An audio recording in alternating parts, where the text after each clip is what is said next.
Seguir hablando de temas que tienen que ver también con la salud, pero en este caso, bueno, un brote de un virus respiratorio en China que ha sido noticia, que es noticia por estas horas a nivel mundial, y uno escucha virus respiratorio, escucha China, escucha que está afectando a los niños y a los adultos mayores, y es inevitable tener que profundizar en este tema porque, bueno, está allí latente lo que ha sido la experiencia con el coronavirus y con la pandemia. Pero vamos a convocar un contacto directo al médico infectólogo Eduardo Savio, porque en esto hay que ser preciso y hay que convocar realmente a los que tienen la información. Le agradecemos muchísimo estos minutos. Muchas gracias por estar con nosotros en comunicación. Buenas tardes, un gusto estar con ustedes. Bien, escuchábamos noticias que tienen que ver con este metaneumovirus que, según algunas crónicas, ya tiene a China en emergencia. Cuéntenos un poquito cuál es la información que ustedes manejan al respecto. Sí, algunos medios han catalogado esto en China como una emergencia y además han hablado de un nuevo virus respiratorio. En verdad, la realidad es que el metaneumovirus fue descubierto en el 2001 en Holanda, es un virus respiratorio, se fue instalando en todo el mundo por brotes, afecta más que nada a niños, pero también a los adultos mayores inmunodeprimidos, y en realidad está disperso absolutamente en todo el mundo, no es nada nuevo. Y cuando uno empieza a hilar más fino, estudios retrospectivos que se han hecho en secreciones respiratorias, se dan cuenta que el virus ya circulaba en el mundo desde 1958 por lo menos. O sea que estamos en presencia de un conocido virus respiratorio altamente transmisible, que también existe obviamente en Uruguay, y para el cual no hay aún tratamientos específicos ni vacunas. Bien, usted dice que es un virus conocido que ya está en Uruguay. Sí, sí, está. Incluso si usted revisa los reportes de vigilancia epidemiológica de virus respiratorio, va a ver que, digamos, predomina siempre respiratorio sincicial, influenza, parainfluenza, SARS-CoV-2 en algunos momentos, pero en esa gran bolsa que es otros virus, ahí suele estar metaneumovirus, bocavirus y otros menos conocidos, digamos, ¿verdad? Bien, entonces, Sabio, ¿por qué, bueno, esta alarma que se ha generado a nivel de las cadenas informativas internacionales, esta información que nos llega, que si bien no está confirmada por el gobierno chino, bueno, se habla de una emergencia sanitaria en ese país, se habla de un brote significativo? Sí, pero en realidad lo que usted dice es cierto porque yo lo he visto, pero ignoro el fundamento y hay mucho digamos, de distorsión, me parece, la realidad. Porque cuando uno atiende lo que debe atender, que son las notificaciones de OPS, de OMS, las sociedades científicas infectológicas, no se está hablando del tema en absoluto. O sea que esto excede un poco y es algo que están manejando algunos medios, ¿verdad? Y cada uno lo dimensiona de cierta manera. También salió un artículo en India que había 2 bebés, esto, lo otro. Fíjese que en India es absolutamente endémico, igual que en tantos lados. Imagínense la población de la India, es enorme. Entonces, hacer referencia a 2 casos de infección respiratoria por metaneumovirus en India suena raro también.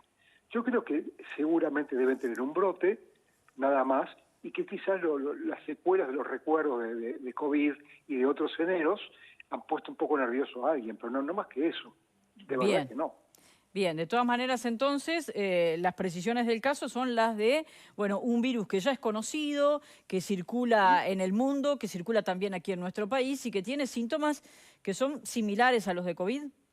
No, sí, tiene síntomas respiratorios que si usted mira bien son más parecidos a los del virus respiratorio sincicial, Bien. porque se ven más en niños.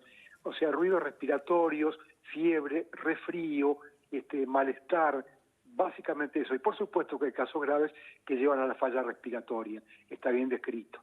Pero no es un problema de salud pública para nuestro país ni para la región, claramente. Bien, perfecto. Queda claro entonces eso. ¿Cuál es el problema de salud pública que tenemos hoy a nivel de este tipo de virus aquí en nuestro país? No, en este momento los virus respiratorios específicamente tienen el comportamiento habitual de todo el tiempo. Bien. Y entonces, en la canasta, digamos, ¿qué tenemos hoy? Tenemos influenza, parainfluenza, respiratorio sincicial y SARS-CoV-2, con distinta presencia de acuerdo a la época del año, con distinta presencia de acuerdo al estado de vacunación de la población. Pero nos seguimos moviendo en eso y no hay nada nuevo realmente. Y tenemos buena vigilancia de infecciones respiratorias en el país hace mucho tiempo. Perfecto. Estamos viviendo además una época de mucha movilidad, ¿no? De quienes Sí. llegan aquí a nuestro país, de quienes se van a otros lugares del mundo a hacer turismo, luego regresan. ¿Allí hay alguna cuestión en especial que hay que tener en cuenta? No, lo que sí se señala mucho hoy día es en viajeros a Brasil Bien. la posibilidad, obviamente, de dengue y de fiebre amarilla. Con el tiempo que tenemos en Uruguay, con las temperaturas que hemos tenido en las últimas quincenas, no reemergió el dengue claramente, pero eso no sucede en Brasil, donde hay muchos casos, y también se ha extendido mucho fiebre amarilla, por lo cual algunos recomiendan al viajero a Brasil vacunarse contra fiebre amarilla, lo cual no es para todos. Por ejemplo, en embarazadas no se puede, en inmunodeprimidos no se puede, y en 60 años o más tampoco se puede vacunar. Entonces no es tan fácil. Pero digamos, son dos cosas presentes en la región a la cual hay que estar atento nada más.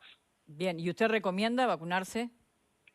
Yo le diría que solamente si van más que nada a áreas muy comprometidas de fiebre amarilla, como lo es el nordeste, cerca de la mata, de la mata, o en la Amazonia, ahí sí.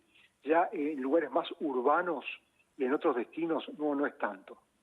Perfecto, bien, queda clara entonces la recomendación para esa población específica que usted mencionaba. Sobre final de año, usted decía, bueno, los datos, no hay nada que alertar en este momento, pero No. sí conocimos nuevamente casos de COVID, ¿no? Gente Sí, que sí. daba positivo al COVID. ¿Cómo estamos con ese tema y qué pasa a nivel de la inmunidad? Claro, COVID está siempre presente en nuestro país. Ujú. Entonces, por ejemplo, ahora que tenemos los datos de todo el 2024, datos nuevos de hace una semana, en el país, al principio del 2024 había SARS-CoV-2 y rinovirus, luego bajó todo eso y pasó a predominar influenza, respiratorio sincicial y rinovirus, y luego, ya de la semana epidemiológica 15, baja influenza y empieza otra vez algo de COVID, bocavirus, etcétera. Entonces, lo más concreto es que el COVID sigue estando presente con muy baja incidencia, Ujú. que se concentra en mayores de 65 años, donde hay una tasa de 10 por 100.000 habitantes, y esto baja a 1 por 100.000 en el grupo de 15 a 64 años. Pero entonces quiere decir que sí es cierto que sigue estando presente. Y además, periódicamente, se hacen estudios del ácido ribonucleico viral en aguas cloacales, y cuando uno lo busca ahí, cosa que se hace en varios lugares, está siempre presente. Y hubieron 3 picos de concentración en áreas cloacales, aguas cloacales, durante el año 2024. Por lo tanto, es algo que está plenamente instalado, que es menos ruidoso que antes, que no es tan frecuente, pero que sigue estando. Y con una mortalidad extremadamente baja.